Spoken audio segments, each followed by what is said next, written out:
ஆண்டவரும் உலக ரட்சகருமா இருக்கிற இயேசு கிறிஸ்துவின் இனி நாமத்தில் அன்பின் வாழ்த்துக்களை கூறி கர்த்தர் ஆசீர்வதிப்பாராக. இந்த நாளிலே மே மாதம் 1ஆம் தேதி இந்த காலை பொழுதிலே உங்களோடு பேசுவதிலே மிக்க மகிழ்ச்சி அடைகிறேன். இந்த மாதத்தினுடைய தேவனுடைய வார்த்தை ஏசாயா 54:10. ஏசாயா 54:10 என்ன சொல்லுது அப்படின்னா, மலைகள் விலகினாலும் பர்வதங்கள் நிலை பெயர்ந்தாலும் என் கிருபை உன்னை விட்டு விலகாமலும் என் சமாதானத்தின் உடன்படிக்கை நிலை பெயராமல் இருக்கும் என்று உன்மேல் மனதுருகிற கர்த்தர் சொல்லுகிறார்.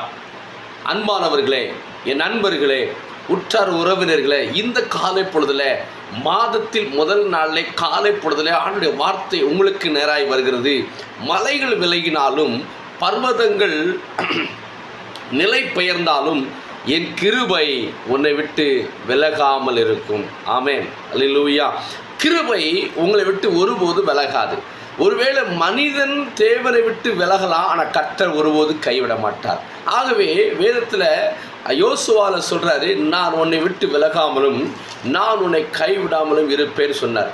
நான் உன்னை விட்டு விலகுவதும் இல்லை, உன்னை கைவிடுவதும் இல்லை என்று ஆண்டவர் சொன்னார். ஆமென், அல்லேலூயா. ஆகவே இந்த காலை பொழுதில் ஆண்டவர் இந்த மே மாதத்தில் உழைப்பாளர்கள் தினத்தில் உழைக்கும் கரங்களை பார்த்து சொல்கிறாரு, என் கிருபை உன்னை விட்டு விலகாமல் இருக்கும். ஆமென், அல்லேலூயா. கிருபை விலகாமல் இருக்கும். பாருங்க, யோசேப் என்ற ஒரு மனிதன் இருந்தான். யாக்கோபுக்கு கடைசி மகன். 12 பிள்ளைகளில் ஒரு பிள்ளை கடைசி பிள்ளை.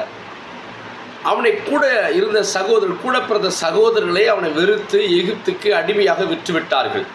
ஏனால் அவன் உண்மையாக இருந்தான், கர்த்தர் அவனோடு கூட இருந்தார். அப்போது வேதத்தில் வாசித்து பார்க்கிறோம், சகோதரர்கள் எதிராக இருந்தார்கள், ஆனால் தேவன் அவனோடு கூட இருந்தார் என்று சொல்லப்பட்டிருக்குது.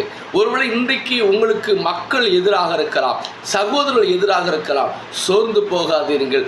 யோசேப்பு கூட இருந்த தெய்வம் உங்களோடு கூட இருக்கிறார். அங்கே தான் சொல்கிறாரு, யோசேப்பு அவன் எத்தனையோ எதிரான சூழ்நிலை இருந்தாலும் கர்த்தர் அவனோடு கூட இருந்து அவனை பாதுகாத்தார். பலப்படுத்துகிற இப்போ என்னன்னா, அவர் கிருபை அவனோடு இருந்தது. அதைத்தான் சொல்ல வர, கிருபை அவனோடு கூட இருந்தது.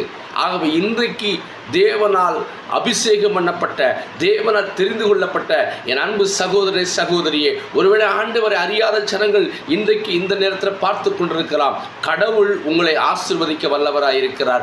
ஆண்டவர் இயேசு கிறிஸ்துவை தன் சொந்த ரட்சகராக ஏற்றுக்கொள்ளுங்கள். அவர் கிருபை உங்களோடு கூட இருப்பதாக. ஆமென். God bless you. கர்த்தர் உங்களை ஆசீர்வதிப்பாராக. அனைவருக்கும் மே தின நல்வாழ்த்துக்களை கூறிக்கொள்கிறேன். God bless you.